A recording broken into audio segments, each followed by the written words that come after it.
So you're passionate about UX design, sure, but what really gets you out of bed every morning? Are you excited about making healthcare safer, more secure? Maybe you're passionate about democratizing investment opportunities for the masses. Personally, I get out of bed every day because I love building enterprise software to help make the average worker's day a little bit less stressful. And if you're just starting out in your UX career and you haven't really thought about it yet, give me a minute and let me tell you why I dig enterprise software so much, and I think you might dig it too.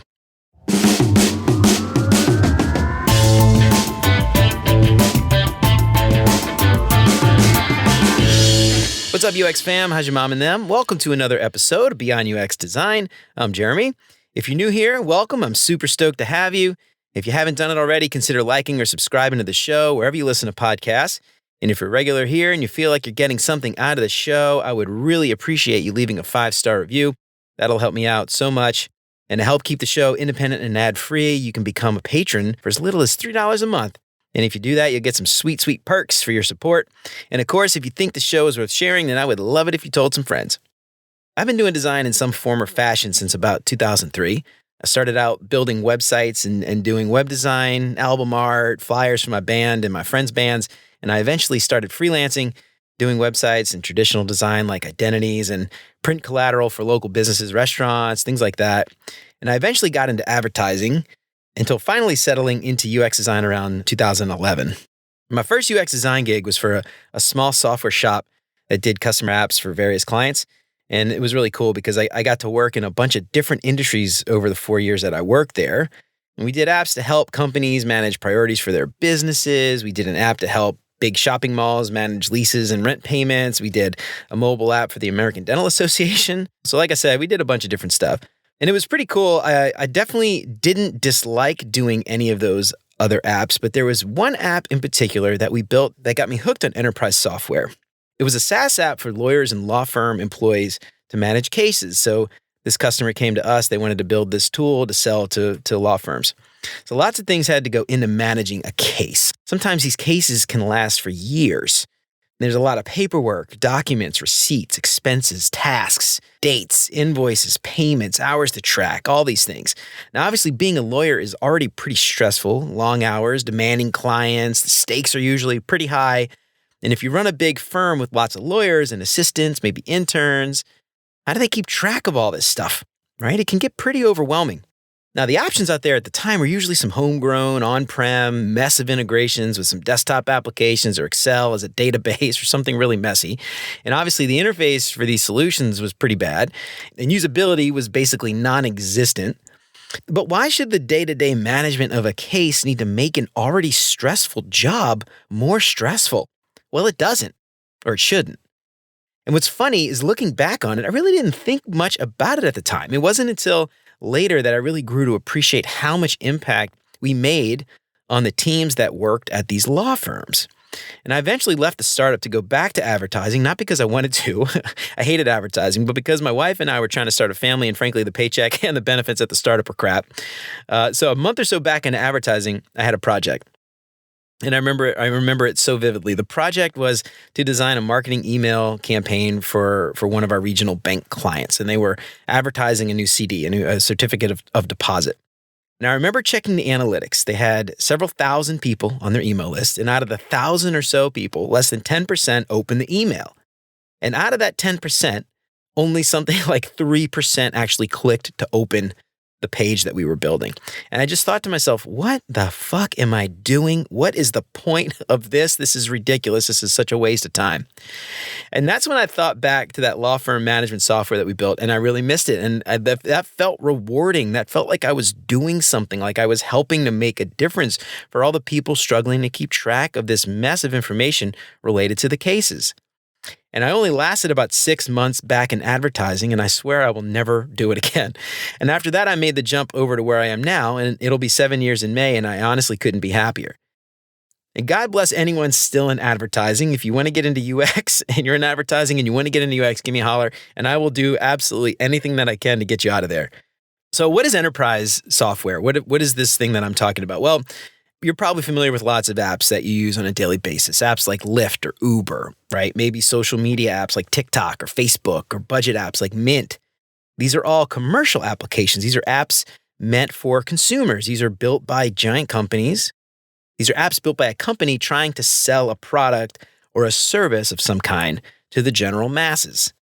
Enterprise apps, on the other hand, are meant for getting work done.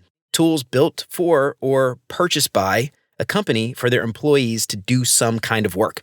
And these are tools that you'd likely never use as a consumer unless you happen to work for those companies. So these could be SaaS tools that are built by a third-party company like I did and used by thousands of companies. Or they could be bespoke tools built for 5 people by an in-house IT department.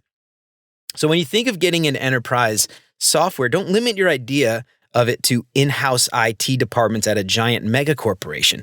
It could be a startup building tools that they're trying to sell to companies to buy for their employees, right? Think like Workday, Monday, Basecamp, something like that.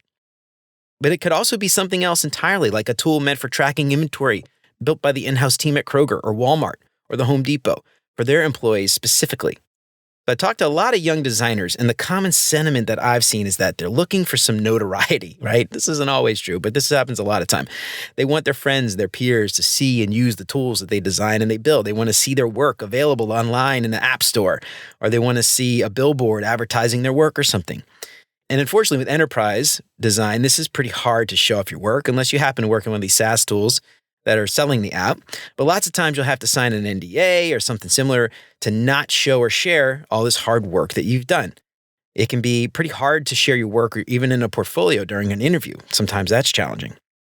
A few years after I left advertising, I ran into a former boss from my advertising days and we got to talking.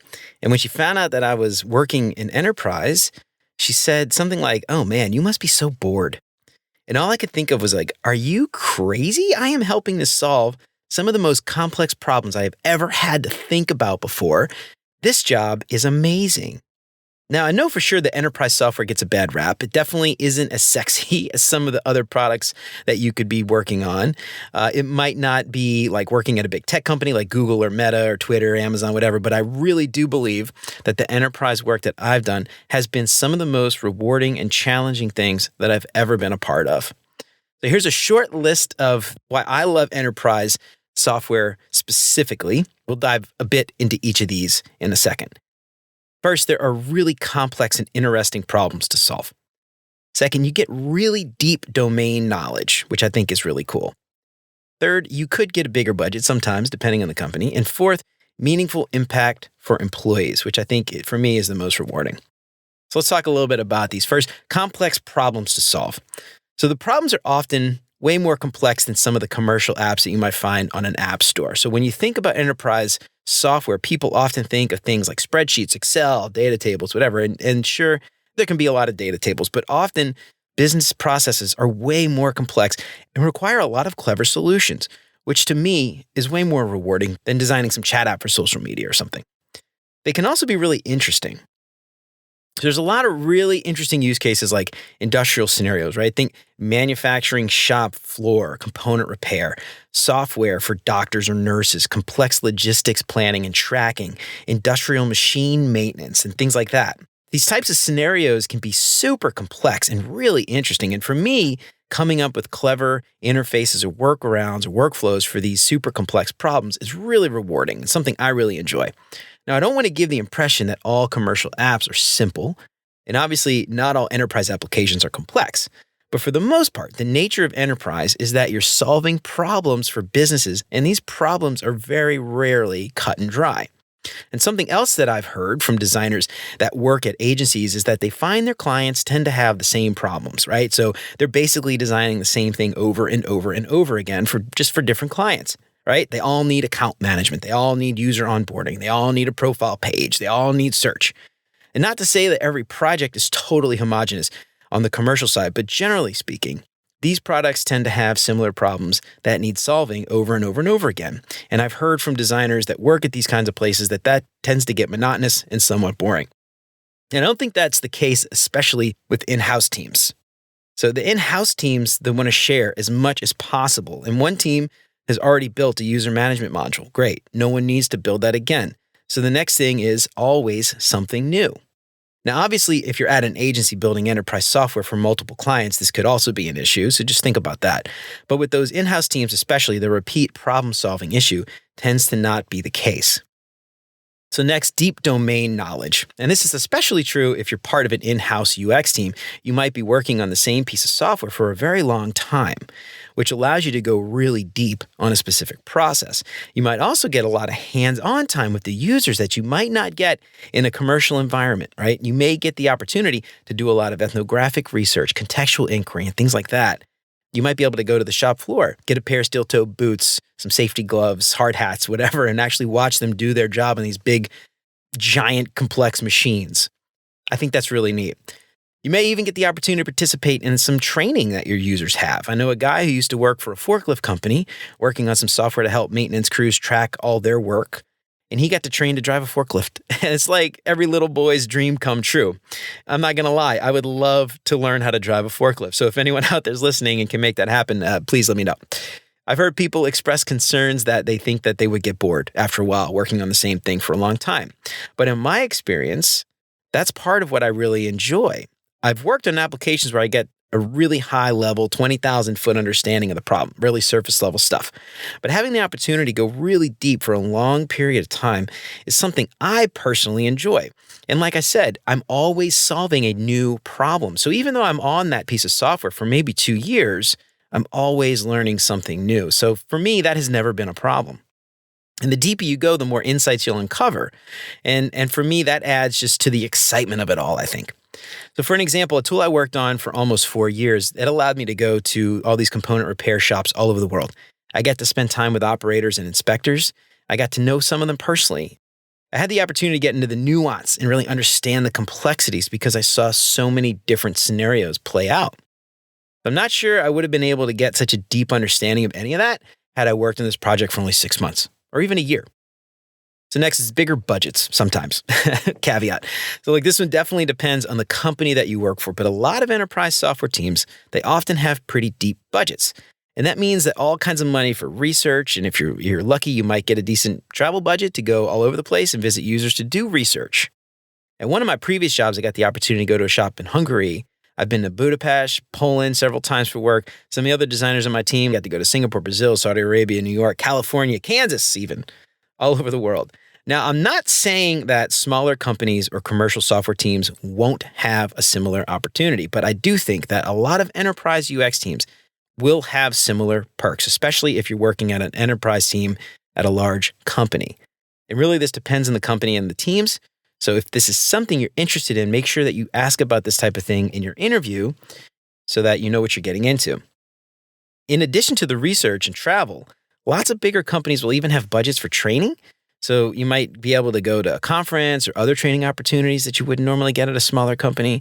Some big companies might even have leadership training available, which I think is a huge perk. It's often overlooked, even by people that work for some of these companies. And it's not necessarily related to UX or even enterprise UX, but it is a huge opportunity to grow your leadership skills. And I think that is just huge. This will 100% help you level up faster than you would by just reading some books or watching some YouTube videos on the same subject. Definitely do not underestimate this perk. So lastly, and I think most important, is the meaningful impact for employees or workers. Now, this one is really important for me personally. It's the impact that we have as enterprise designers on the people that are using the tools that we've designed. And in the beginning of this episode, I talked about the lawyers and the employees of the firm that benefited from the tools that we were building. And lots of these people have stressful jobs. The tools they use to do their work, it shouldn't add to the stress. It should make their job easier. And the fact is that people that we are designing for, the employees, they often don't get a choice to use one app over another. This is really their only option. Someone above them decided to use this tool. So what we build as enterprise software teams, it really has the potential to make a huge impact on our users for the better or the worse.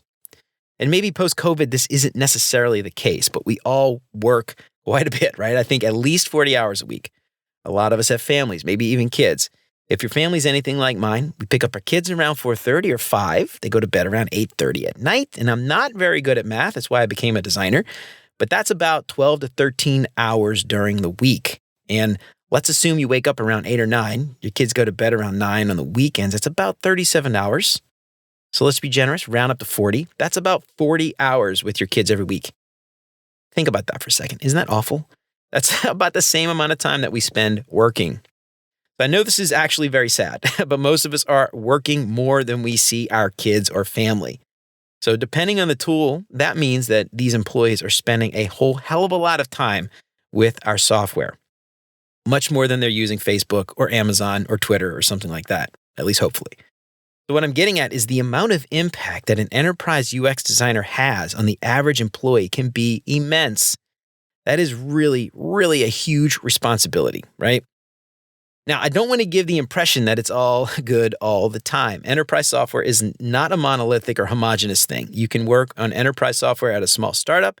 You could be part of a 1,000-person internal IT team, and each of these comes with its own issues. And usually working in a large company comes with certain drawbacks. There's often the bureaucracy that everybody always talks about, the red tape that everybody always talks about. You don't have to put up with that at a startup. So working in enterprise software often comes with a smaller user base. It's built for specific groups with specific tasks. This means sometimes you'll end up working with different power users who have become stakeholders maybe. They might try to push their agenda. They might try to say things like, I know what's best for the user, or you don't need to talk to the users. I know what they do.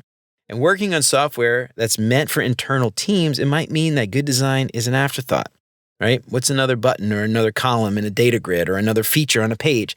It's not like this thing needs to win design awards, is what they'll say. So as UX designers, sometimes we have to push a little bit harder to have our voices heard more than we might at a company that builds commercial software and is known for their UX maturity. So depending on the company, you may not find any designers higher than a senior manager or a director. So it's hard for design to have a voice at the very top. And this is certainly not the case everywhere. And I would encourage you to research the design teams as you hunt for a job to see how high that design team reaches. And LinkedIn would be a great way to look for this. So here's a little story. Back when I was a kid in the late 80s, early 90s, my dad worked for GMAC, the finance arm for General Motors. And they were just moving over from paper to computers, and he had no idea how to use a computer. He absolutely hated it. He complained about it all the time, about how much it stressed him out, how much he didn't know how to use a computer, couldn't type. It was just the worst. Some days he would come home in just an absolutely awful mood. And he would be in an awful mood because his job was just miserable for him, mostly because the tools that he had to use for work stressed him out so much. I think it's also quite possible he had very low emotional intelligence and was somewhat of an asshole, so that could have played into it too. But the tools didn't help, is my point. So I know this is super cheesy, but I just imagine a little kid whose parents have been at work all day, working a really stressful job.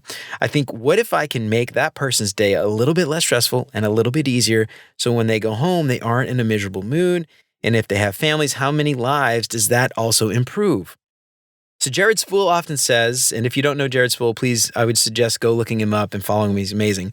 As Jared Spool often says, as UX designers, we should always be asking ourselves how we are making our user's day better with the tools that we design. And I can't think where anyone would have more impact on a user than an enterprise UX designer, designing something that they have to use maybe every single day. And that, my fellow UX professionals, is why I get out of bed every day. So I want you to take some time to think about what gets you out of bed every day. And I want you to focus on that idea. Use that as a guide to find a job that is rewarding and gives you purpose. And sure, there will be some miserable days where things won't go your way, but I'm willing to bet that you won't ever ask yourself, what the hell am I doing? What is the point of all of this? Well, all right, y'all, that's it for me for today. I hope to help persuade you to look into enterprise UX design. If you found your sweet spot, I'd love to hear about it. Let me know what you think on LinkedIn. Have you given enterprise software a shot? What did you think? If you hated it, let me know why. I'd love to know. Shoot me an email at hello@beyonduxdesign.com. I'd love to hear from you. If you like what you heard today, don't forget to like or subscribe wherever you listen to podcasts. And if you feel like you're getting something out of the show, I would love it if you left a 5-star review. That would help me way more than you know. And if you know someone who might find this stuff that we're talking about useful, why don't you tell a friend? That'd be fantastic. And if you want to keep the show independent and ad-free, check out the new Patreon sponsor packages at beyonduxdesign.com/support. You can support the show for as little as $3 per month. And there's some awesome perks like joining the Beyond UX Design Slack community to connect with other aspiring UX designers just like you. You can get a shout out on the show every week. And there's even a package to meet with me for 30 minutes every month. So if any of that interests you, make sure you check out beyonduxdesign.com/support. Don't forget to sign up for the newsletter and check out all the past episodes at Beyond UX Design. I hope you keep coming back for more great UX tips from Beyond UX Design. Until next time, remember, you're more than a designer because there's more to UX than design. I'll see you around. Take care, y'all.